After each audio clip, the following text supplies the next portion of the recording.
Hi, Miss Miranda. I'm Lucy.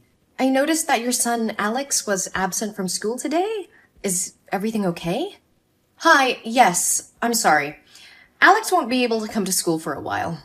Is there anything specific that's keeping Alex from coming to school? Oh, nothing much. Alex said he wanted to go back to his hometown to visit his grandparents, so I took him there for a few days. I was so busy at work that I forgot to tell you. I'm really sorry. I see. That sounds like a nice trip. When do you expect Alex to be back at school? We're planning to stay for a few more days, but I'll make sure he catches up on any work when we return. He hasn't seen his grandparents in a long time, so I thought it'd be a good opportunity for him to spend time with them. I understand, but it's important for Alex to attend school regularly so that he doesn't fall behind on his studies. We have some exams coming up soon, and I want to make sure that he's prepared for them. Don't worry. Alex is a smart boy. He'll catch up on any missed work and do fine on the exams. I hope so. But I have to be honest with you. I'm concerned about Alex's academic performance and behavior at school recently. He's been struggling with his coursework lately, and I've noticed some strange behavior from him during class. Really? I wasn't aware of that. What kind of behavior? Well, he seems disengaged from the class and doesn't participate much in group activities. I've also noticed that he's easily distracted and fidgety during lessons. It's possible that there may be something else going on with him that's affecting his behavior. I haven't noticed anything unusual at home. Maybe he's just going through a phase. It's possible, but it's hard to say without knowing more about what's going on with him. But I think it would be a good idea to have him see a counselor or therapist to better understand what he's going through. I understand your concern, but I don't think that's necessary. Alex is just going through some growing pains. That's all. I understand your point, but as his teacher, it's my responsibility to ensure he gets the support he needs to succeed academically and emotionally. I would hate to see him fall behind or struggle with underlying issues. I appreciate your concern, Lucy. I'll keep an eye on him and let you know if there are any changes. Thank you, Miss Miranda. Please keep me updated on his progress and let me know if there's anything I can do to help.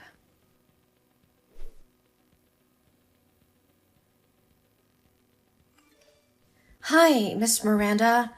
This is Lucy. I hope you're doing well. I wanted to follow up with you about Alex's behavior in school today. Hi, Lucy.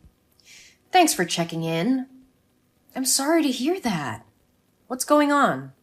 He seemed very disoriented and anxious and didn't participate in class activities. He's always sitting in the corner of the classroom looking for ways to shield his body.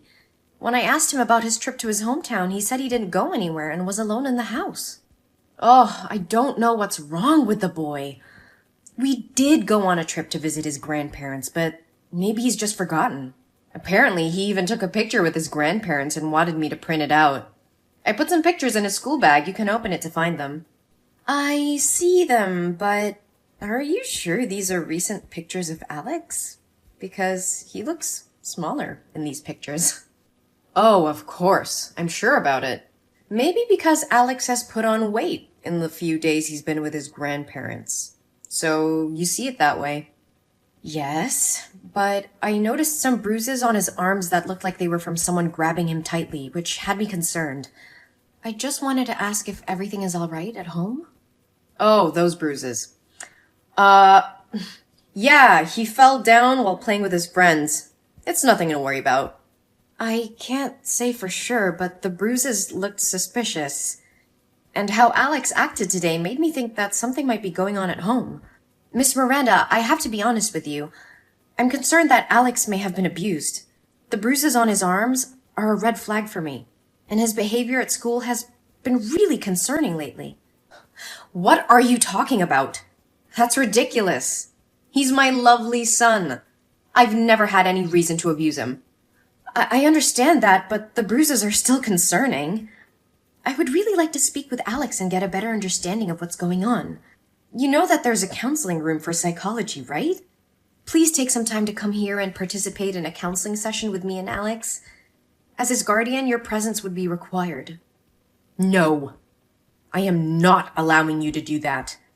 You can't put my son in there and turn him into a psycho. He's just going through puberty changes. Don't overreact. Puberty at 7 years old?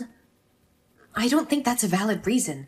Miss Miranda, I understand you may feel uncomfortable with the idea of counseling, but I believe it's important for Alex's well-being that we explore these concerns. I still don't understand why you're making such a big deal out of this. He fell down.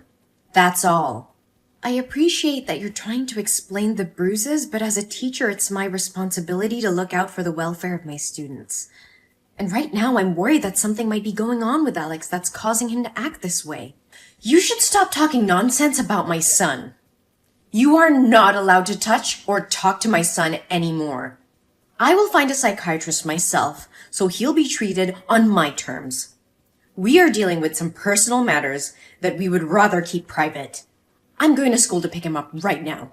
I understand your concerns about privacy, but as Alex's teacher, it's important for me to ensure that he's getting the support he needs to succeed academically and emotionally.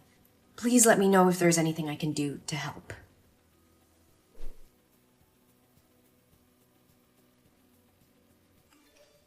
Hello, Miss Miranda. I was just wondering if everything is all right. Alex hasn't been in school for 3 days, and I'm a little concerned. There's nothing to be concerned about. Alex didn't want to go to school, so I let him stay home. I see. However, with only 3 days left until the exam day, it's not a good idea for Alex to take too many breaks. He won't be eligible for the class if he continues to miss school. I understand your concern. I took Alex to a psychiatrist, and she recommended that he rest for a while. So, I followed her suggestion. If that's the case, I can help Alex apply for a leave of absence from school so he won't fall behind. How is Alex's condition? He's much better now. The test results show that he has a developmental anxiety disorder and a tendency to self-harm. The bruises were caused by him. Lately, he's been experiencing a lot of anxiety, and it's been difficult for him to attend school. I'm sorry to hear that. Anxiety can be really tough to deal with. I would like to visit Alex to see how he's doing and offer any assistance I can. Could you arrange that? I appreciate your concern, but it's not necessary. We're taking care of everything at home, and Alex is receiving the support he needs. I understand. Can I at least drop Alex some study materials, assignments, and study guides? I just want to make sure he's doing okay. We're working with a tutor to make sure he doesn't fall behind, so I think he'll be fine. Thank you for your concern, but I'd prefer it if you didn't visit him now. We just want some privacy to deal with the situation. Of course, Miss Miranda. Please let me know if there's anything else I can do to support Alex.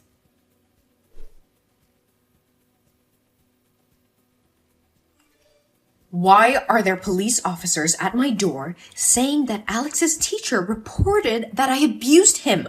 What nonsense did you say to the police? And where is my son? Where did you take him? I reported a serious child abuse case that occurred to my student Alex. I am just trying to protect him. What are you talking about? If you don't have proof, why are you accusing me? Are you trying to kidnap my son? I would never do anything cruel to Alex as you and your boyfriend did. Alex is in the hospital with me. The police have just finished taking his statement. What statement? What the hell are you talking about? After class today, I had to pass by your house. I noticed that your house was locked from the outside, even though you said you were at home with Alex. There were crumpled pieces of paper all over your yard with SOS written in Alex's handwriting. And I called out to Alex and tried calling you, but you didn't pick up. So I went inside to check. Alex was lying motionless on the floor, covered in whip marks and bruises. He was unconscious. This is outrageous. How dare you enter my property without my permission? You have no right to do that. Go ahead. I'm not afraid of you. I had to take action because I saw something that raised serious alarm bells. Alex was lying unconscious on the floor with whip marks and bruises all over his body. It was a horrific sight, and I couldn't just stand by and do nothing. You just make things worse. He was probably just sleeping. Just fell asleep? I broke the window to get in, and the noise was so loud that Alex didn't even move. That boy was unconscious. and the bruises were too severe to be self-inflicted. I called the police and took Alex to the hospital. But I already told you he is mentally ill and tends to harm himself. He's hit himself before, and I wouldn't be surprised if he did it again. Alex's emotions are very unstable. He's in a constant state of fear and panic. He shows very similar behavior to children suffering from abuse, especially when he sees a man wearing a belt. Moreover, Alex has very serious back injuries. So how could a 7-year-old kid hit himself in the back with such great force? You're wrong.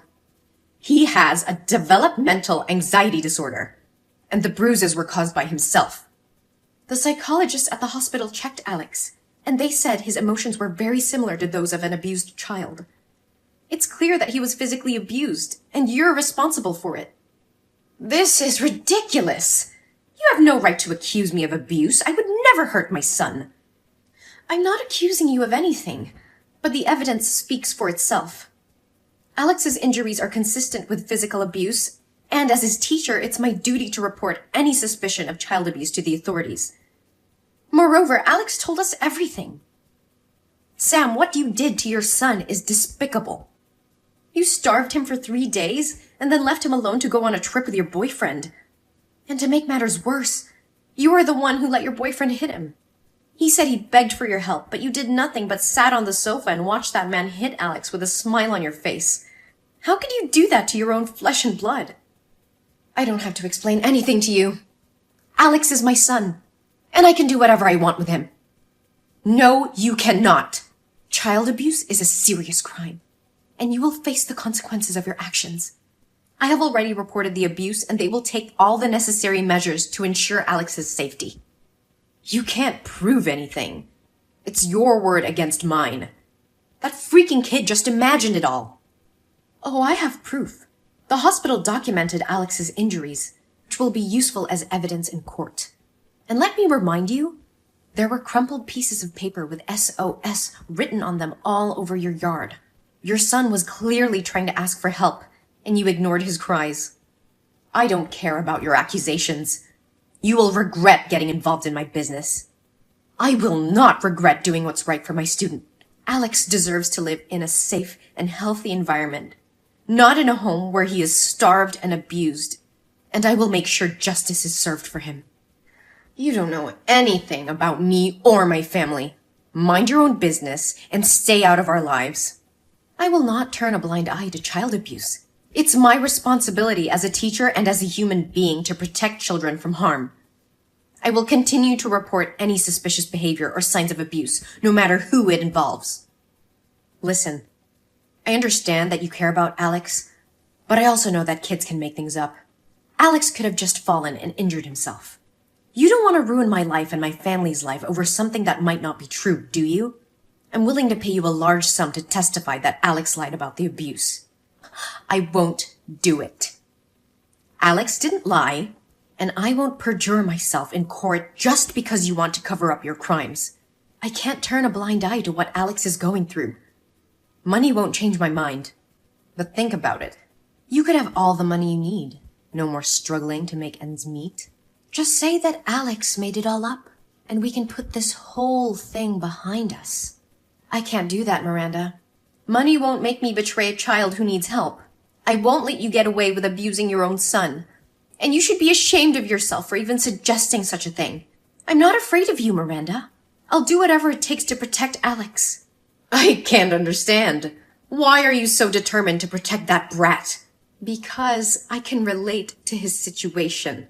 When I was a child, I was also a victim of abuse, but nobody helped me at that time.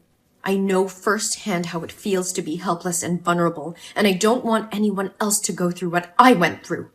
You know you'll never be able to stop all the abuse. Let's just skip it this time and take the money. I know it, but it's time to break the cycle of abuse and neglect.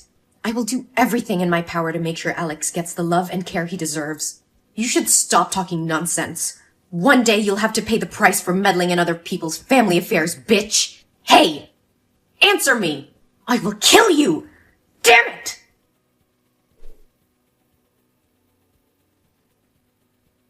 One day later, Sam and her boyfriend were arrested for child abuse. The police found evidence in their house, confirming the teacher's suspicions. Miranda and her boyfriend were charged and sentenced to jail for their heinous crimes. Meanwhile, Alex is recovering very well under the care of me and other friends and teachers in school. With love and care, he regained his strength and confidence. I have become his legal guardian, and he's thriving under my care. Alex's story inspired me to advocate for child protection and fight against child abuse. I started a campaign to raise awareness about child abuse and to promote the importance of reporting any suspicion of abuse. In the end, justice was served, and Alex found a new home where he's loved and cared for. Alex now has a chance to live a happy and fulfilling life, and I'm very happy for him.